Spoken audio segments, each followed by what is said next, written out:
Hello दोस्तों, स्वागत है आप सभी का हमारे YouTube चैनल पर। आज हम एक बहुत ही शानदार और दमदार सीरीज़ की हिंदी एक्सप्लेनेशन शुरू करने जा रहे हैं।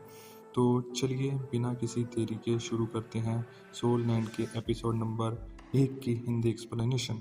तो एपिसोड 1 की शुरुआत होती है और हमें एक बेहद ही खूबसूरत और रहस्यमय जगह दिखाई देती है, जहाँ चारों तरफ ऊंचे ऊंचे पहाड़, गहरी खाइयाँ, हवा में अजीबो-गरीब सा डर दिखाई देता है। इस जगह का नाम होता है डेविल मे क्राई।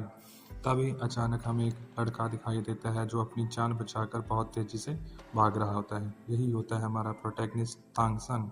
उसके पीछे बहुत ही ताकतवर लोग पड़े होते हैं, लेकिन तांगसन उनसे घबराता नहीं है। उनके हमलों को बचकर भागता रहता है। तभी तांगसन हमें अपनी पहली टेक्निक का इस्तेमाल करते हुए दिखाई देता है, जिसका नाम होता है पर्पल डीमन आई। जैसे ही अपनी वो टेक्निक इस्तेमाल करता है, उसकी आंखों में एक अजीब सी चमक दिखाई देती है। तभी उनमें से एक अटैकर कमल के फूल जैसे एक अजीब से हथियार का इस्तेमाल करता है, जिसका नाम होता है पीच ब्लॉसम शावर। उस हथियार से सैकड़ों तेज सुइयां बाहर निकल आती हैं। इसके बाद तांगसान अपनी दूसरी टेक्निक का इस्तेमाल करता है, इसका नाम होता है श्वान जू फैन।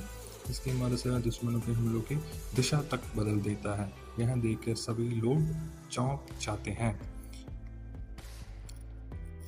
अब कहानी और भी रोमांचक हो जाती है। हमें कई विशाल पहाड़ दिखाई देते हैं जो लोहे की जंजीरों से एक दूसरे से जुड़े होते हैं। तांगसान जिन जंजीरों पर छलांग लगाता हुआ आगे बढ़ रहा था, उनमें से एक दुश्मन अपनी तलवार की मदद से उस जंजीर को काट देता है जिस जंजीर पर तांगसान दौड़ रहा होता है। लेकिन तांगसान एक अनुभवी मार्शल आर्टिस्ट होता है। वह टूटी हुई जंजीर का सहारा लेकर सीधा पहाड़ की चोटी पे पहुंच जाता है। लेकिन पहाड़ की चोटी पे कई और लोग दिखाई देते हैं जो कि टैंग क्लैन के एल्डर्स होते हैं। वे सभी टैंग क्लैन से कहते हैं कि अब बस करो, बहुत हो चुका है। तभी टैंग क्लैन भावुक हो जाता है और उनसे माफ़ी मांगता हुआ कहता है कि उसने कभी भी टैंग क्लैन को नहीं बुलाया है। इसके बाद वो अपना सबसे खतरनाक हथियार, जो कि टैंग क्लैन का हथियार होता है, जिसका नाम होता है लोटस बुद्धा रेज, वह निकालता है। यह टैंग क्लैन का अल्टीमेट हथियार होता है। टैंग सान की आंखों में आंसू आ जाते हैं और वह कहता है टैंग क्लैन की तकनीकों को पूरी दुनिया को जानना चाहिए।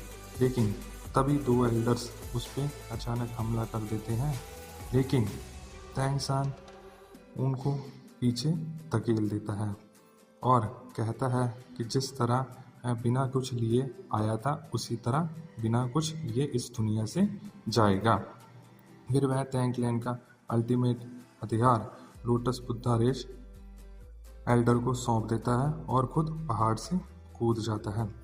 इसके बाद सभी लोग तांगसान को गद्दार गद्दार कहने लग जाते हैं, लेकिन तभी क्लैन लीडर आगे आता है और जोर जोर से कहता है वह गद्दार नहीं है, आज हमने टैंग क्लैन का सबसे होनहार छात्र खो दिया है। इसके बाद क्लैन लीडर सभी को आदेश देता है अगर तांगसान जिंदा है तो उसे ढूंढ कर लाया जाए। पूरे डेविल में क्राई में उसे खोजने का हुक्म दे दिया जाता है। अब कहानी में एक नया मोड़ आ जाता है। हमें तांगसान एक अलग ही दुनिया में दिखाई देता है, जहाँ पे तांगसान का पुनर्जन्म जन्म होता है, जिसे हम रीइंकारनेशन भी बोलते हैं। तो यहाँ से होता है तांगसान का नया सफ़र शुरू। हमें तांगसान दिखाई देता है जो कि 6 साल का एक बच्चा होता है, जो कि पहाड़ की चोटी पर बैठ कर टैंग क्लैन की तकनीकों का अभ्यास करता हुआ दिखाई देता है। लेकिन वह बार बार असफल हो जाता है।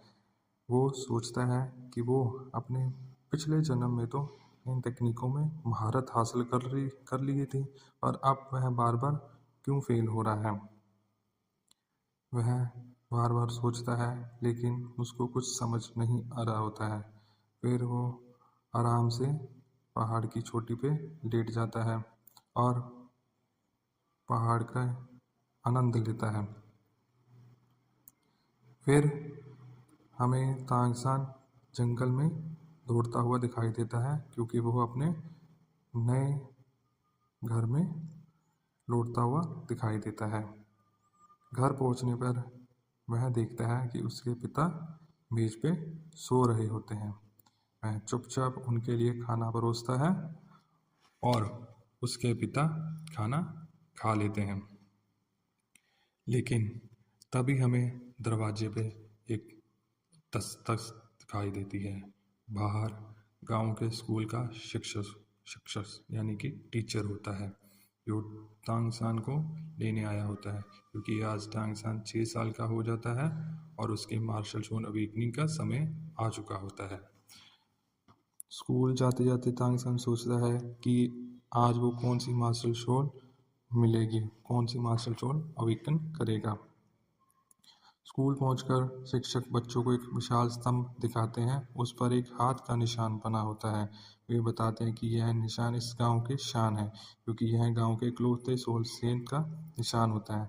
अभी और तभी हमें आसमान में एक उड़ता हुआ आदमी दिखाई देता है और यहीं पे हमारा एपिसोड 1 ख़त्म हो जाता है। उम्मीद है आप लोगों को ये हिंदी एक्सप्लेनेशन बहुत पसंद आई होगी।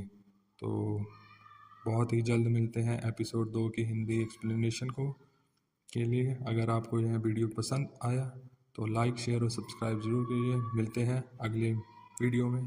धन्यवाद।